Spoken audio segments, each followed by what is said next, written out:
हमने अपने previous lecture में स्टडी किया था जे थॉम्सन का मॉडल और रदरफोर्ड मॉडल। रदरफोर्ड मॉडल तक हमारा सिलेबस कंप्लीट हो चुका है। अब हम स्टार्ट कर रहे हैं नील बोहर का मॉडल। जो ये नील बोहर नाम का साइंटिस्ट था, इसने अपना मॉडल दिया 1913 के अंदर और इसने अपने मॉडल के अंदर जो रदरफोर्ड मॉडल के अंदर कमियां रह गई थी, जो उसकी लिमिटेशंस थी, उन लिमिटेशंस को दूर कर दिया था। तो नील बोहर ने अपना मॉडल दिया था 1913 के अंदर। अब रदरफोर्ड मॉडल में कौन कौन सी कमियां थी? एक तो उसने स्पेक्ट्रा के बारे में बताया था कि रदरफोर्ड मॉडल के अकॉर्डिंग जो स्पेक्ट्रा होना चाहिए वो कंटिन्यूअस होना चाहिए, बट एक्चुअल में कैसा स्पेक्ट्रा होता है? लाइन स्पेक्ट्रा होता है। स्पेक्ट्रा के ऊपर नेक्स्ट लेक्चर आएगा कि स्पेक्ट्रा होता क्या है। और दूसरी लिमिटेशन थी कि इसने कहा था कि जो इलेक्ट्रॉन है वो रिवॉल्व करते हुए न्यूक्लियस में फॉल हो जाते। तो इन दोनों लिमिटेशंस को बोहर ने एक्सप्लेन किया था। अब इसने स्पेक्ट्रा को बहुत अच्छे से तो एक्सप्लेन नहीं किया था, बट फिर भी इसने स्पेक्ट्रा से रिलेटेड कुछ इंफॉर्मेशंस दी थी। अब वो क्या था, इसको हम पढ़ते हैं। बोहर का फर्स्ट पोस्टुलेट था कि every atom has a tiny central core called nucleus. हर एक एटम के अंदर छोटा सा पोर्शन होता है जिसको हम न्यूक्लियस बोलते हैं, around which suitable number of electron revolve. और उस छोटे से पोर्शन के अराउंड में suitable number of electron revolve करते हैं।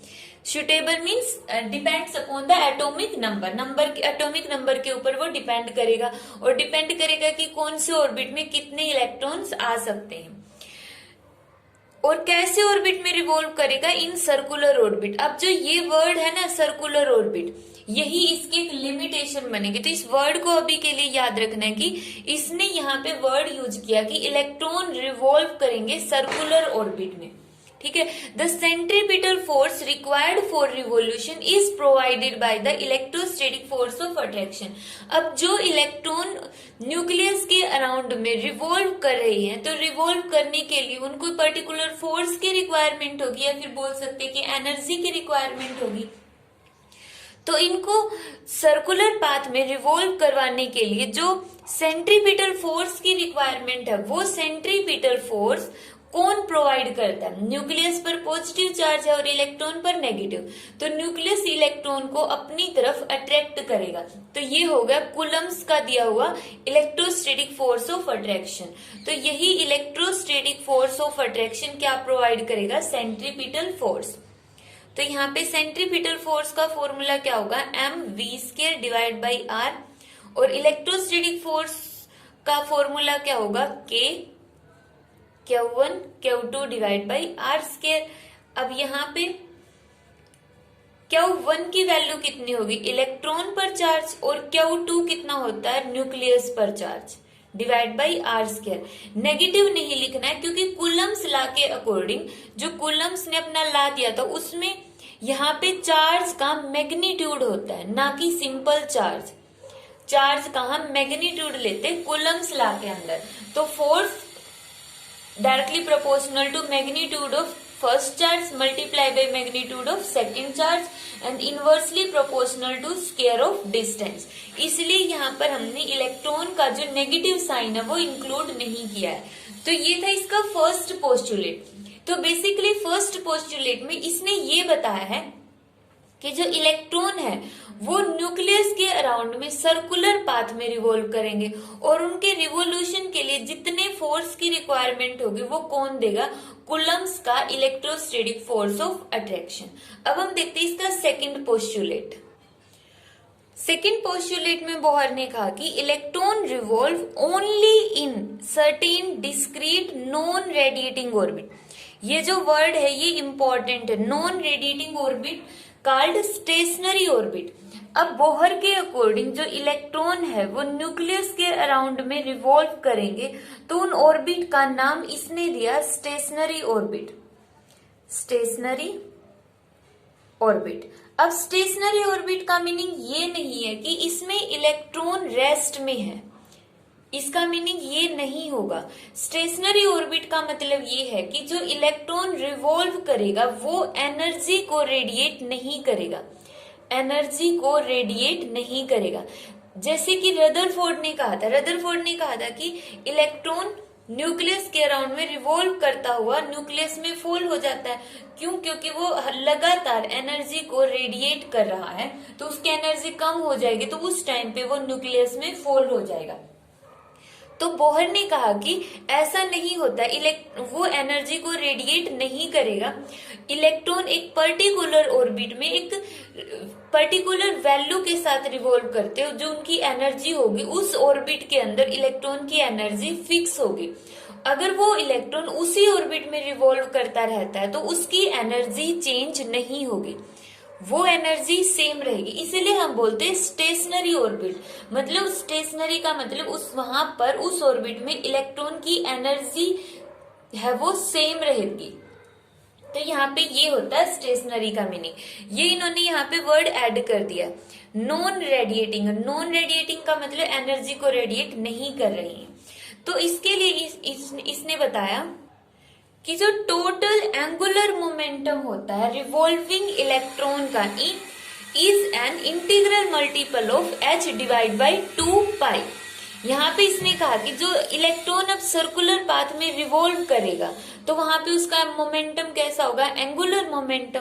तो यहाँ पे इसने कहा कि जो एंगुलर मोमेंटम है किसी भी इलेक्ट्रॉन का, चाहे वो हम किसी भी ऑर्बिट का ले, फर्स्ट ऑर्बिट का, सेकंड ऑर्बिट का, थर्ड ऑर्बिट का, तो उस टाइम पे जो एंगुलर मोमेंटम होगा वो इंटीग्रल मल्टीपल होगा h कट के। h कट का मीनिंग एक कांस्टेंट है जो h डिवाइड बाई 2 पाई के इक्वल है। जो h है वो प्लैंक्स कांस्टेंट है जो हम पढ़ चुके हैं। तो इसने कहा कि वो जो कांस्टेंट आएगा ना वो उस प्लैंक्स कांस्टेंट h को 2 पाई से और डिवाइड कर दो। तो इसने एक नया कांस्टेंट बना दिया h कट जिसकी वैल्यू होती है h डिवाइड बाई 2 पाई। तो इसने कहा कि जो इलेक्ट्रॉन रिवॉल्व करेंगे उनका एंगुलर मोमेंटम का फॉर्मूला क्या होगा, mvr। तो वो एंगुलर मोमेंटम किसके इक्वल होगा, n multiply by h divide by 2 पाई। और यहाँ पर n की वैल्यू कोई भी पॉजिटिव इंटीजर होगा, जैसे कि 1, 2, 3। n अगर 1 पुट कर देते हैं तो यहाँ पे आ गया फर्स्ट ऑर्बिट। n की वैल्यू अगर मैं यहाँ पे 1 पुट कर देती हूँ तो यहाँ पे ये एंगुलर मोमेंटम आ जाएगा जिसकी वैल्यू होगी h डिवाइड बाई 2 पाई। इसी तरह अगर हम n की वैल्यू 2 पुट कर देंगे तो वो आ जाएगा सेकंड वाला ऑर्बिट। तो इस तरह से अगर हम n की वैल्यू को चेंज करेंगे तो उनका एंगुलर मोमेंटम चेंज हो जाता है। अब यहाँ से जो रदरफोर्ड ने कहा था कि इलेक्ट्रॉन इस तरह से रिवॉल्व करेगा, ये वाली लिमिटेशन दूर हो गई। इसने कहा कि इलेक्ट्रॉन रिवॉल्व नहीं कर रहा, उसका पाथ फिक्स है। यहाँ पे इलेक्ट्रॉन का पाथ, हर एक इलेक्ट्रॉन का पाथ है वो फिक्स है वो, और ऐसा नहीं है कि इलेक्ट्रॉन कहीं पर भी रिवॉल्व करने लग जाएगा। इलेक्ट्रॉन को रिवॉल्व करने के लिए एक ऑर्बिट चाहिए। ऑर्बिट का मतलब क्या होता है, बेसिकली देखो, ऑर्बिट का मतलब ये नहीं है कि न्यूक्लियस के अराउंड में एक पाथ बना हुआ है। ऑर्बिट का मतलब इलेक्ट्रॉन का पाथ है कि इलेक्ट्रॉन इस पाथ में रिवॉल्व करे पर्टिकुलर एनर्जी के साथ, वही ऑर्बिट बन जाता है। तो इसने कहा कि ऐसा नहीं है कि इलेक्ट्रॉन कोई भी ऑर्बिट ले सकता, उस ऑर्बिट की कंडीशन क्या होनी चाहिए कि जो उसका एंगुलर मोमेंटम है वो NH कट होना चाहिए। अगर फर्स्ट ऑर्बिट में रिवॉल्व कर रहा है तो हम मान लेते हैं n की वैल्यू क्या हो गई, 1 हो गई। तो यहाँ पे सिर्फ वही ऑर्बिट अलाउड होंगे जो इस कंडीशन को सेटिस्फाई करेंगे। इसके अलावा ऐसा नहीं कि यहाँ पे इलेक्ट्रॉन रिवॉल्व कर सकते हैं अपनी मर्जी से, जैसा कि रदरफोर्ड के अंदर दिखाया गया था। तो यहाँ पर रदरफोर्ड की लिमिटेशन भी दूर हो गई, और ये था इसका सेकंड पोस्टुलेट। तो सेकंड पोस्टुलेट को अगर हमें सिंपली एक लाइन में बताना हो तो हम क्या बोलेंगे कि बोहर ने स्टेशनरी ऑर्बिट का कॉन्सेप्ट दिया और ये बताया कि उन ऑर्बिट का एंगुलर मोमेंटम होगा वो इंटीग्रल मल्टीपल होगा h डिवाइड बाई 2 पाई के।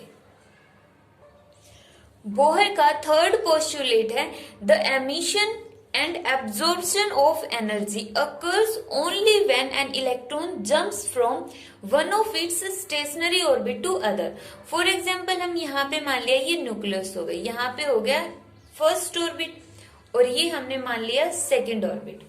तो अगर इलेक्ट्रॉन इस ऑर्बिट से इस ऑर्बिट के अंदर जा रहा है या फिर ऊपर वाले ऑर्बिट से नीचे की तरफ आ रहा है तो उसी टाइम पर इलेक्ट्रॉन का एमिशन और एब्जॉर्प्शन होगा, ना कि जैसे रदरफोर्ड ने कहा कि न्यूक्लियस के अराउंड में इलेक्ट्रॉन घूमता घूमता न्यूक्लियस में गिर जाएगा और एनर्जी को रेडिएट करता रहेगा। ऐसा नहीं होगा, बल्कि एनर्जी रेडिएट कब होगी, जब वो एक ऑर्बिट से दूसरे ऑर्बिट में जाता है। अब यहाँ पे एमिशन तो तब होगा जब वो हायर ऑर्बिट से लोअर ऑर्बिट में जाएगा, ऊपर से नीचे की तरफ जाएगा तो एनर्जी एमिट होगी, और एब्जॉर्ब होगी जब वो न्यूक्लियस से दूर जाएगा। अब इस कॉन्सेप्ट को समझने के लिए ये देखो, यहाँ पे ये इलेक्ट्रॉन है, यहाँ पे न्यूक्लियस पर चार्ज कौन सा है, पॉजिटिव चार्ज है, न्यूक्लियस पर पॉजिटिव है और इलेक्ट्रॉन पर नेगेटिव चार्ज है। तो यहाँ पे अट्रैक्शन हो रही है दोनों में। अगर इलेक्ट्रॉन इस न्यूक्लियस से दूर जाएगा तो इसका मतलब यहाँ पे पॉजिटिव नेगेटिव में जो अट्रैक्शन है उस, अब न्यूक्लियस इसको तो दूर जाने ही नहीं देगा, क्योंकि न्यूक्लियस पॉजिटिव और इलेक्ट्रॉन नेगेटिव, तो न्यूक्लियस इसको अपनी तरफ खींच रहा है, लेकिन इलेक्ट्रॉन दूर जाने की कोशिश कर रहा है बाहर वाले ऑर्बिट में, तो इसको ज्यादा एनर्जी लगानी पड़ेगी बाहर निकलने के लिए। तो यहाँ पर हम बोलेंगे ये एनर्जी को एब्जॉर्ब करेगा, एनर्जी को लेकर बाहर से लेगा एनर्जी, कि जैसे यहाँ से क्या क्या एनर्जी हम फॉल करवा रहे हैं, उस एनर्जी को ये इलेक्ट्रॉन एब्जॉर्ब करके बाहर वाले ऑर्बिट में चला जाएगा। तो उस टाइम पे इस इलेक्ट्रॉन और न्यूक्लियस की अट्रैक्शन को ओवरकम करने के लिए इसको एनर्जी को एब्जॉर्ब करना पड़ेगा। और अगर ये बाहर वाले ऑर्बिट से अंदर वाले ऑर्बिट में आना चाहता है तो ये एनर्जी को रेडिएट करेगा, बाहर की तरफ एनर्जी को एमिट कर देगा। क्यों? क्योंकि न्यूक्लियस पर पॉजिटिव और इलेक्ट्रॉन पर नेगेटिव, न्यूक्लियस तो पहले ही इसको अपनी तरफ अट्रैक्ट करे, और जब ये खुद इलेक्ट्रॉन इसकी तरफ आएगा तो ये एनर्जी को रेडिएट कर देगा। तो इसमें होगा, मान लेते हैं कि जो ये वाली स्टेट है, यहाँ पे एनर्जी E2 है और यहाँ पे फर्स्ट वाले ऑर्बिट की जो एनर्जी है वो E1 है, तो यहाँ पे H न्यू होगा E2 माइनस E1। जो सेकंड वाला इलेक्ट्रॉन है ये वाला, इसको हम सेकंड इलेक्ट्रॉन मान लेते हैं और यहाँ पे इसको हम फर्स्ट इलेक्ट्रॉन मान लेते हैं। तो जो सेकंड वाला इलेक्ट्रॉन है वो जब फर्स्ट ऑर्बिट में जाएगा तो वो क्या करेगा, E2 की एनर्जी तो ऑलरेडी यहाँ पे ज्यादा है, वो ज्यादा एनर्जी के साथ रेडिएट कर रहा है। अब जैसे ही वो न्यूक्लियस के नजदीक जाएगा वो एक्स्ट्रा की एनर्जी बाहर निकाल देगा, तो उस टाइम पे इतनी एनर्जी एमिट होगी। यहाँ पे उसको रिवॉल्व करने के लिए E2 एनर्जी चाहिए और यहाँ पे उसको रिवॉल्व करने के लिए E1 एनर्जी चाहिए। तो यहाँ पे इलेक्ट्रॉन ने क्या किया, जो एक्स्ट्रा की एनर्जी है उसको उसने बाहर निकाल दिया है, और कितनी एनर्जी होगी एक्स्ट्रा की, H न्यू होगी। और इसी तरह ये इलेक्ट्रॉन, जो फर्स्ट इलेक्ट्रॉन फर्स्ट ऑर्बिट से सेकंड ऑर्बिट में आ रहा है तो वो इतनी ही एनर्जी को एब्जॉर्ब करके फिर आएगा। तो नील बोहर ने बताया कि इस तरह से इस एटम के अंदर एनर्जी का एमिशन और एब्जॉर्प्शन हो रहा है। तो ये थे बोहर के 3 पोस्टुलेट्स। अब हम नेक्स्ट देखते हैं कि बोहर ने किस तरह से इन ऑर्बिट्स की रेडियस निकाल ली थी और ये बताता है कि इलेक्ट्रॉन कितनी वेलोसिटी से न्यूक्लियस के अराउंड में रिवॉल्व कर रहे हैं और उनकी फ्रीक्वेंसी कितनी है। ये तीनों चीजें बोहर ने कैलकुलेट की थी। अब बोहर ने रेडियस कैसे कैलकुलेट की थी, देखो ये 2 पोस्टुलेट की हेल्प लेनी पड़ेगी हमें। अब इनको अपनी मर्जी से रीअरेंज करके हम कैसे भी निकाल सकते हैं रेडियस। तो रेडियस कैलकुलेट करने के लिए सबसे पहले हम सेकंड पोस्टुलेट का यूज करते हैं। सेकंड पोस्टुलेट का यूज करने से हमारे पास आता है mvr is equal to NH divide by 2 हमें निकालनी है रेडियस, और रेडियस हम कैसे कैलकुलेट करेंगे उसके लिए अब चाहे इसको याद रखो या फिर इसको हम 1-2 बार ट्राई करेंगे तो खुद ही पता चल जाएगा कि कैसे निकालनी। यहां से सबसे पहले मैं v की वैल्यू कैलकुलेट कर लेती हूँ, v NH divide by 2πmr। अब डायरेक्ट r की वैल्यू क्यों नहीं कैलकुलेट की, अभी एक स्टेप बाद पता चलेगा। यहाँ पे तो हमने सेकंड पोस्टुलेट का यूज किया, यहाँ पे हम फर्स्ट पोस्टुलेट का यूज करेंगे। mvr is equal to mv square divide by r is equal to k ZE square divide by r square. r से r कैंसल, यहाँ पे रेडियस आ गई k ZE square divide by mv square. अब हमें यहाँ पे चाहिए v की वैल्यू। देखो जब भी हम रेडियस वगैरह कैलकुलेट करेंगे तो उसमें लगभग सारी टर्म्स कांस्टेंट होनी चाहिए एक्सेप्ट n और z। जो रेडियस आएगी वो उनके अंदर दो ही वेरिएबल होने चाहिए, या तो उसका एटॉमिक नंबर या फिर n। n मतलब कि नंबर ऑफ ऑर्बिट, कि फर्स्ट ऑर्बिट है या सेकंड ऑर्बिट है। इसके अलावा जो सारी टर्म्स है वो कांस्टेंट रहनी चाहिए। अब यहाँ पर देखो जब मैंने रेडियस कैलकुलेट की तो साथ में v आ गया, z तो है, ठीक है, z तो हमें चाहिए ही, दो टर्म चाहिए उस एक्सप्रेशन के अंदर वेरिएबल z और n। z तो है बट E भी कांस्टेंट है, K भी कांस्टेंट है, मास ऑफ इलेक्ट्रॉन भी कांस्टेंट है, बट इसके साथ आ गया V वेरिएबल। अब V जो वेरी कर रहा है, हमें इसको भी क्या करना पड़ेगा, रिमूव करना पड़ेगा। इसकी जगह हम n लेकर आना चाहते हैं, तो जो सेकंड पोस्टुलेट से हमने V की वैल्यू कैलकुलेट की वो यहाँ पर पुट कर देंगे, K Z E square M V square का मतलब n square h square divide by 4 pi square m square और r स्क्वायर। अब जो ये नीचे वाला डिनोमिनेटर में ये कहां पर चला गया, ऊपर, k z e स्क्वायर और ऊपर आ गया 4 pi square m square r square और नीचे आया यहाँ पे n स्क्वायर h स्क्वायर और m। अब m से m कैंसिल हो गया, इस साइड में एक r है और यहाँ पे r स्क्वायर है तो यहाँ से एक r कैंसिल हो गया। उसके अलावा कुछ भी चीज नहीं कैंसिल होती। अब यहाँ पर तो बच गया सिर्फ 1, लेफ्ट साइड में बच गया 1 और राइट साइड में इतनी बड़ी टर्म और हमें निकालनी है रेडियस। तो रेडियस कैलकुलेट करने के लिए r की वैल्यू निकाल दो। r किसके इक्वल आ गई, ये पूरी term n square h square को इस साइड ले जाओ तो r की वैल्यू आ गई n स्क्वायर h स्क्वायर और डिवाइड बाई, अब r निकालना ना तो राइट साइड में सिर्फ r बचना चाहिए, बाकी पूरी की पूरी ये वाली टर्म है इसको लेफ्ट साइड में ले जाओ। ये तो हो गया ऊपर n स्क्वायर h स्क्वायर, बाकी सारी टर्म क्या हो जाएगी नीचे, z k e square 4 pi square और m। तो ये आ गया हमारे पास रेडियस कि जो बोहर ने ऑर्बिट की रेडियस दी r वो डायरेक्टली प्रोपोर्शनल होगी n स्क्वायर के और इनवर्सली प्रोपोर्शनल होगी z के। h प्लैंक्स कांस्टेंट है, k भी प्लैंक्स कांस्टेंट है, e भी कांस्टेंट है, 4 पाई स्क्वायर भी कांस्टेंट है, इलेक्ट्रॉन का मास भी कांस्टेंट है। ये सारी वैल्यू हम चाहे कहीं पर भी अप्लाई करें एक ही रहेगी, सेम रहेगी, बट n चेंज हो सकता है और z चेंज हो सकता है। अगर एटम चेंज हो गया, हाइड्रोजन की बजाय इसने शुरू में क्या किया था, जो बोहर का, वैसे तो इसकी लिमिटेशन है कि जो बोहर मॉडल है इसने अपने जो भी थ्योरी दी वो हाइड्रोजन एटम के ऊपर एप्लीकेबल है, ओनली हाइड्रोजन एटम पर। बट इसने कोशिश तो यही की थी कि पीरियोडिक टेबल में जितने भी एलिमेंट्स है वो हर एक के लिए एप्लीकेबल होना चाहिए, इसलिए इसने यहाँ पे जेड को जेड ही रखा कि जैसे ही एलिमेंट वेरी करेगा उसका एटॉमिक नंबर यहाँ पर आ जाएगा। ठीक है, तो यहां से इसने इस तरह से रेडियस निकाल दिया कि रेडियस का फॉर्मूला क्या होगा, directly proportional to n square divide by z। अब निकालना कैसे, इसको हम अपनी मर्जी से रीअरेंज कर सकते हैं, जरूरी नहीं है जो मेथड मैंने बताया इसी से निकालना, बट ये याद रखना है कि लास्ट में सिर्फ n स्क्वायर और n और z कोई भी पावर हो सकती है, इनकी n और z वेरिएबल आने चाहिए, बाकी सबकी वैल्यू फिक्स होनी चाहिए। अब यहां से जो रेडियस की वैल्यू आई वो है directly proportional to n square और inversely proportional to z। z की वैल्यू अगर हम 1 मान ले तो r directly proportional to n square. n की वैल्यू हमने क्या कहा था, क्या हो सकती है 1 2 3 सो ऑन। तो रेडियस की वैल्यू किस रेशियो में होगी, देखो रेडियस की वैल्यू कितनी हो सकती है, 1 का स्क्वायर 1 आ गया, यहाँ पे आ गया r की वैल्यू 1। अगर हम 2 का स्क्वायर करें तो r की वैल्यू आ गई 4। अगर हम 3 का स्क्वायर करें तो n की वैल्यू 3 पुट करें तो r की वैल्यू आ गई 9। तो मतलब जो रेडियस है ऑर्बिट की ये हो गया न्यूक्लियस।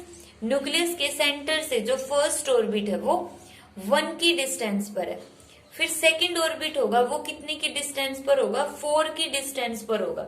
मतलब बीच वाले ऑर्बिट है वो एग्जिस्ट ही नहीं करते हैं, बीच में ऐसा नहीं कि इलेक्ट्रॉन यहाँ पे कहीं पे भी रिवॉल्व कर सकता है, ऐसा नहीं होगा। वही इलेक्ट्रॉन ऑर्बिट एग्जिस्ट करेंगे, इलेक्ट्रॉन के वही ऑर्बिट एग्जिस्ट करेंगे जिनकी रेडियस इतनी दी हुई है 149। अब 149 का मतलब ये नहीं है सेंटीमीटर में है, इसका मतलब है कि रेशियो है ये पर्टिकुलर, कि उनकी रेडियाई का रेशियो इतना होना चाहिए 1, फिर रेशियो 4 मल्टीप्लाई में कोई भी कॉमन फैक्टर हो सकता है, कोई भी कॉमन फैक्टर x मान लो, 1x फिर 4x फिर 9x, इस तरह से सिर्फ यही ऑर्बिट है वो एग्जिस्ट करेंगे। तो इस तरह से उसने रेडियाई निकाल दी। अब देखते हैं नेक्स्ट। अब रेडियाई के अंदर एक पॉइंट और रह गया, जब हम सारी वैल्यू पुट करेंगे, n की वैल्यू हम फॉर एग्जांपल 1 मान लेते हैं, n1 और हाइड्रोजन के लिए Z1, तो H की वैल्यू भी हमारे पास होती है प्लैंक्स कांस्टेंट की, K की वैल्यू भी हम फर्स्ट यूनिट में पढ़ चुके, E की वैल्यू भी है, पाई की भी है और M की भी है। तो सारी वैल्यू पुट करने के बाद जब हम R की वैल्यू निकालते तो वो आएगी 0.529 एंगस्ट्रॉम, 0.529 एंगस्ट्रॉम इन 10⁻⁻10 मीटर। ये रेडियस आ गई किसकी, जो फर्स्ट ऑर्बिट है उसकी रेडियस हमने कैलकुलेट कर दिया। हाइड्रोजन एटम का जो फर्स्ट ऑर्बिट है ये उसकी रेडियस आ गई, और यहां से कंक्लूजन क्या निकलता है कि orbits are not equally spaced, not equally spaced. Next है velocity of electron in Bohr stationary orbit. Velocity calculate करने के लिए दोनों इक्वेशन से r की वैल्यू निकाल के कंपेयर कर दो, क्योंकि फिर वहां से रेडियस फिनिश हो जाएगा और वेलोसिटी बच जाएगी। देखो कैसे, फर्स्ट हमने लिया mv² by r is equal to kze² divide by r²। r से r कैंसर, यहाँ पे r निकालना है, r को उस साइड ले जाओ, kze² divide by mv², equation first. इसी तरह सेकंड पोस्टुलेट से mvr is equal to nh divide by 2 pi, यहां से r की वैल्यू निकालेंगे तो क्या आएगा nh divide by 2 pi mv, 2 pi mv। Second equation, दोनों ही r की वैल्यू है तो इसका मतलब कंपेयर करेंगे, और दोनों को कंपेयर करने के बाद आता है kze² mv² nh divide by 2 pi mv। अब यहाँ पे v से v कैंसल, अब हमें चाहिए वेलोसिटी, तो v को एक साइड में रखो और बाकी सारी टर्म्स को एक साइड में। v को हम एक साइड में इस साइड ले आते हैं, राइट साइड में, तो v हो गया यहाँ पे राइट साइड में, तो इस साइड क्या बच गया, पहले यहाँ पे लिख लेते हैं kze² डिवाइड बाई m, ये आ गया। अब nh, अब हम v को अगर इस साइड लेकर जा रहे हैं, v को मैं यहाँ पे लेकर जाऊंगी, यहाँ पर तो हमें सिर्फ v चाहिए, तो जो nh है m के साथ डिवाइड में आ गया nh, और 2 पाई m यहाँ पर चला जाएगा ऊपर, 2 पाई m, m से m कैंसल, तो यहाँ पे वेलोसिटी आ गई 2 पाई kze² डिवाइड बाई nh। यहाँ पे आ गई वेलोसिटी का फॉर्मूला। अब जो ये वेलोसिटी है 2 पाई kze² डिवाइड बाई nh, यहाँ पे वेलोसिटी डायरेक्टली प्रोपोर्शनल है z के और इनवर्सली प्रोपोर्शनल है n के। ठीक है, यहाँ पे सिंपली हमने दोनों वैल्यूज से रेडियस निकाल के कंपेयर कर दी और वेलोसिटी आ गई। जो बोहर ने यहाँ पे वैल्यू पुट की, n की वैल्यू 1 पुट कर दी और z की वैल्यू 1, क्योंकि बोहर ने जो अपना मॉडल दिया था वो हाइड्रोजन एटम पर दिया था, ओनली हाइड्रोजन एटम पर, तो उसने z की वैल्यू जब 1 पुट की और फर्स्ट ऑर्बिट के अंदर इलेक्ट्रॉन की वेलोसिटी निकाली। देखो 2 भी कांस्टेंट है, पाई की वैल्यू हमें पता है, k की वैल्यू पता है, z1 पुट कर लिया है, e की वैल्यू भी हमें पता है, h की वैल्यू भी पता है और n की वैल्यू भी उसने 1 पुट कर दी, क्योंकि यहाँ पे सिर्फ n और z है जो चेंज हो सकते हैं, बाकी सारी टर्म्स कांस्टेंट है ना। तो उसने v की वैल्यू कितनी निकाल दी, 2.2 इंटू 10⁻⁶ मीटर पर सेकेंड। जो वेलोसिटी ऑफ इलेक्ट्रॉन है इतनी आ गई 2.2 इंटू 10⁻⁶ मीटर पर सेकेंड, कि जो इलेक्ट्रॉन है वो इलेक्ट्रॉन अपने ऑर्बिट के अंदर, यहाँ पर जो इलेक्ट्रॉन रिवॉल्व कर रहे हैं उनकी स्पीड कितनी होगी, 2.2 इंटू 10⁻⁶ मीटर पर सेकेंड। अब जो ये स्पीड है, स्पीड ऑफ लाइट कितनी होती है, 3 इंटू 10⁸ मीटर पर सेकेंड। अगर मैं स्पीड ऑफ लाइट को 137 से डिवाइड कर दूं तो यही आ जाएगा। तो यहाँ पे v किसके इक्वल हो गया, c डिवाइड बाई 137। अब ये 137 को हमने क्यों बताया है, हम सिंपल ये यहाँ पे बता सकते हैं कि इसकी जो स्पीड है ये इतनी है। लाइट के साथ कंपेयर करने का मीनिंग क्या हुआ कि इन्होंने ये वाली जो कांस्टेंट है ना 137, इसको मान लिया है अल्फा, और अल्फा का नाम दे दिया है fine structure constant. Fine structure constant जो काफी बार पूछा जाता है वाइवा के अंदर भी और एग्जाम के अंदर भी कि फाइन स्ट्रक्चर कांस्टेंट क्या होता है। तो फाइन स्ट्रक्चर कांस्टेंट जिसको हमने रिप्रेजेंट किया है अल्फा से और जिसकी वैल्यू आई है 137, और अल्फा की वैल्यू जब हम v वाली वैल्यू से यहां से निकालेंगे ना तो कितनी आएगी, 2π(k)e² divide by hc। n को जब हम 1 पुट कर लेंगे, n को 1 पुट करेंगे तो हमारे पास अल्फा की ये वाली वैल्यू आ जाती है। अब यहां से इन्होंने ये कहा है कि जो इलेक्ट्रॉन रिवॉल्व कर रहे हैं उसकी स्पीड है वो लाइट की स्पीड से कितनी कम है कि जब हम लाइट की स्पीड को 137 से डिवाइड कर देंगे तो इलेक्ट्रॉन की स्पीड आती है। और उस 1/137 को अल्फा की वैल्यू कितनी हो गई, यहाँ पे 1/137, इसको हमने नाम दिया फाइन स्ट्रक्चर कांस्टेंट। अब ये फाइन स्ट्रक्चर कांस्टेंट के बारे में डिटेल में हम हायर क्लासेस में पढ़ते हैं, हमारे सिलेबस में इसके बारे में इससे ज्यादा इंफॉर्मेशन नहीं दी हुई है। नेक्स्ट है frequency of electron in Bohr stationary orbit, और ये लास्ट भी है इसका।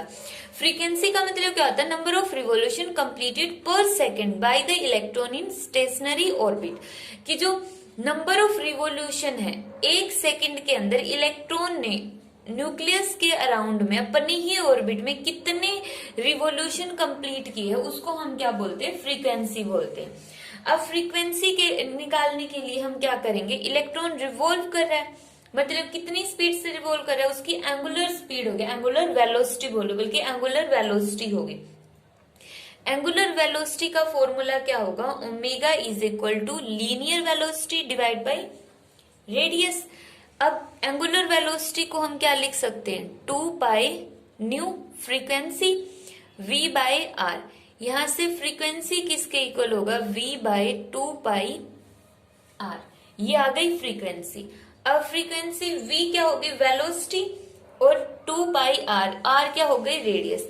अब हम वेलोसिटी की वैल्यू यहां से उठा के पुट कर लेंगे, v की डायरेक्ट वैल्यू पुट करो यहाँ पे, 2πkze² डिवाइड बाई 2πr और डिवाइड बाई nh। जो चीजें कैंसिल हो रही है कैंसिल करो, 2π से 2π कैंसिल हो गया, तो यहां से फ्रीक्वेंसी का फॉर्मूला आ गया kze² nh/r। अब यहाँ पर देखो z और n वेरिएबल और रेडियस आ गया, बट रेडियस की वैल्यू अब यहाँ पे पता चल चुकी है हमें, कितनी होगी 0.529 एंगस्ट्रॉम। जब बोहर ने कैलकुलेट की थी थर्ड टाइम, तीसरे नंबर पर जब उसने फ्रीक्वेंसी कैलकुलेट की तो उस टाइम तक उसको रेडियस की वैल्यू फाइंड आउट हो चुकी थी, तो उसने रेडियस को एज इट इज ही रखा। तो यहाँ पे जब उसने फ्रीक्वेंसी की वैल्यू कैलकुलेट की n इज इक्वल टू 1 मानकर, z इज इक्वल टू 1 मानकर, और रेडियस की वैल्यू ये वाली है, तो फ्रीक्वेंसी की वैल्यू आई 6.57 multiply by 10⁻15 hertz root per cycle, RPS बोलते इसको।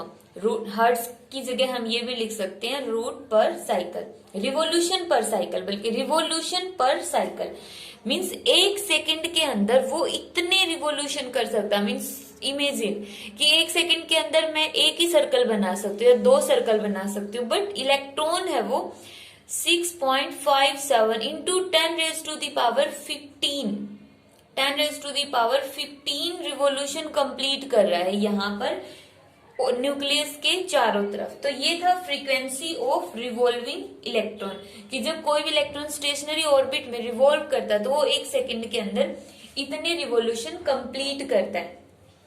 तो ये थी बोहर मॉडल क्या है और उसके पोस्टुलेट पढ़े हमने। यहां से हमने रेडियस, वेलोसिटी और फ्रीक्वेंसी भी कैलकुलेट की ऑर्बिट्स की। इसके नेक्स्ट लेक्चर में हम देखेंगे कि जो बोहर ने टोटल एनर्जी दी इलेक्ट्रॉन की, जो एनर्जी होगी किसी भी ऑर्बिट में वो कितनी होगी, और बोहर मॉडल की लिमिटेशंस हम इसके नेक्स्ट लेक्चर में पढ़ेंगे।